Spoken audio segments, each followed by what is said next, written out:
Good morning, Kilbourne. This is your WKHS News for Friday, March 26, 2021. I'm Julia Haddon. And I'm Tommy Hudek. Hey Julia, what's your favorite fast food chicken sandwich? I usually eat the Chick-fil-A sandwich. What about you? Sorry, I just think the Popeye sandwich can't be beat. Marissa and Megan tell us more about the fast food chicken sandwich wars. Recently, a debate about which fast food restaurant has the best chicken sandwich has taken over social media. The main restaurants in the running include Chick-fil-A, Popeyes, Wendy's, McDonald's, and Burger King. In the midst of this debate, some restaurants like McDonald's and Burger King have developed new recipes. Taco Bell has even come out with their own spin on a chicken sandwich. We asked Worthington-Kilbourne students their opinions on this debate. Which fast food restaurant has your favorite chicken sandwich? Probably Chick-fil-A. The Popeye chicken sandwich. Probably Chick-fil-A. There's only one, and that's Popeyes. Popeyes by a landslide. Probably Chick-fil-A. I would say Chick-fil-A has the best chicken sandwich. Which fast food restaurant has your least favorite chicken sandwich? Ooh, Burger King, because it's closed. Burger King. This might be a controversial answer, but I think McDonald's has kind of weird chicken sandwiches. Probably Cane's, because like nothing comes on it and their chicken is like flavorless, so without the sauce it's like nothing. Probably Wendy's or McDonald's. Oh, I'm gonna have to go with the McChicken, McDonald's. And I used to love that one. Based off the evidence we gathered from Kilbourne students, Chick-fil-A has the best chicken sandwich and McDonald's has the worst. This has been Megan Miller and Marissa Dolciato reporting for WKHS News.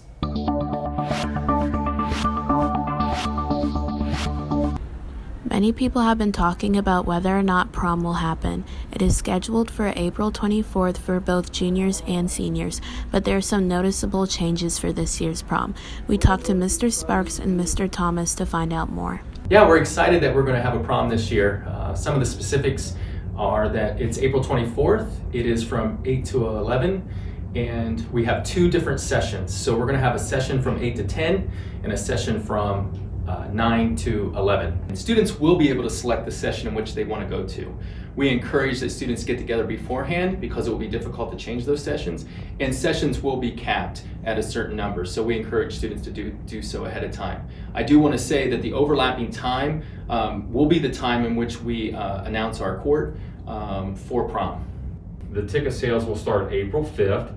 One of the things that we would like to try to do is we would like to try to open the ticket sales to the senior class first for the first 4 or 5 days. And the reason for that is we want the seniors to have an enjoyable experience, and we want them to get a time where they can kind of be together with their classmates, and so they could get either a first shot at either the first session or the second session. We're going to ask students when they sign up and purchase tickets, which are $10 each, that they sign up for the session in which they're in. Other things that we're doing to mitigate the spread, we are asking that people who come with their date or with their guest, they will be treated as like a household group, so they will not need to maintain distance of 3 feet, but that pair, that duet, that couple should maintain 3 feet of distance from each couple on the floor. When you arrive to the dance, we encourage you to arrive with your friend groups, and we will put you in one of 4 zones. We plan to have the prom in the auxiliary gym, and as you may be aware, that each court is designated in an alphabetical order, A, B, C, and D. When you arrive, you'll have a color band that will coordinate with one of those zones, and that will be the area in which you will be restricted to dance. If you are familiar with the aux gym, it's pretty large, so you will have plenty of space to spread out. I do want to temper some expectations. As you know, typically prom is off campus, and we have it at a venue full of decorations and things that such as hors d'oeuvres and light snacks. Those things will be limited, decorations will be limited. Obviously, we don't have a lot of time for our prom committee to plan the event, but we are excited that we do get to have it. Also, seniors need to understand that there will always also be some information about after hours. After hours this year will be at Sawmill Lanes. The Parents Club is planning on putting that together. That will start at 11 o'clock and probably go to about 1 o'clock. And that will be pizza, bowling, prizes, and believe me, they really do a great job with that. Again, ticket sales will start on April 5th. It will all be online. Tickets prices will be $10 a person. Please make sure, and one of the key things that we want to make sure, if you're bringing in an outside guest, there is a proper form that needs to be signed. Make sure that you fill that form out, and when you're done with that form, you turn it into the co-curricular office. So in advance, we thank all of our students for their support of this event and their support of the guidelines that we put in place.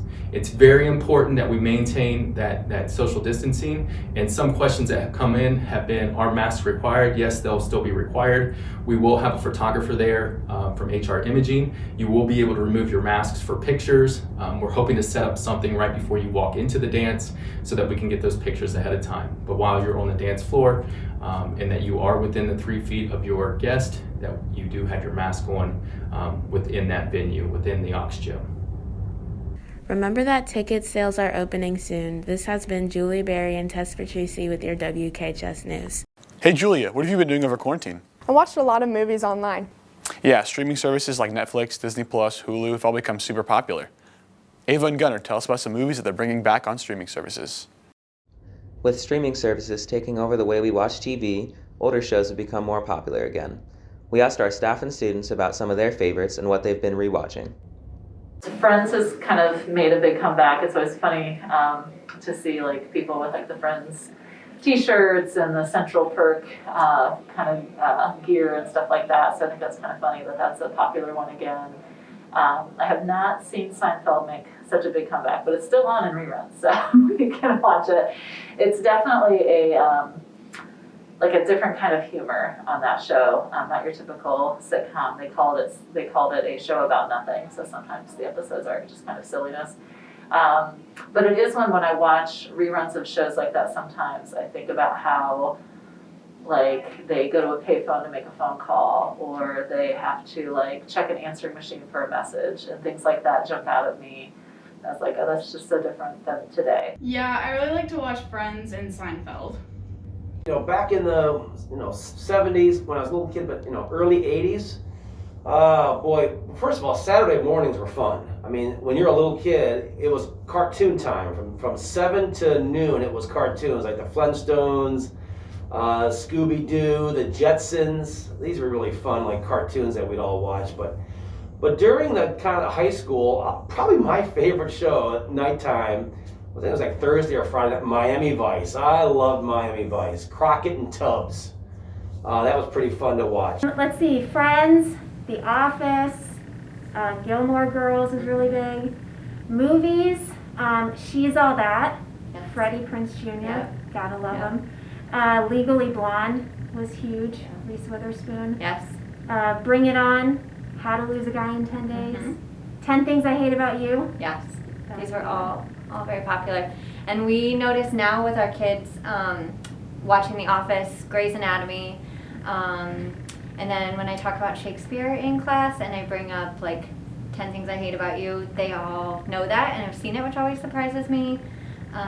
But really, I think Friends and The Office and Grey's Anatomy are the big ones that like my high schoolers are binging that we watched in high school too. Yeah, and we're not that old, by the way. Yeah.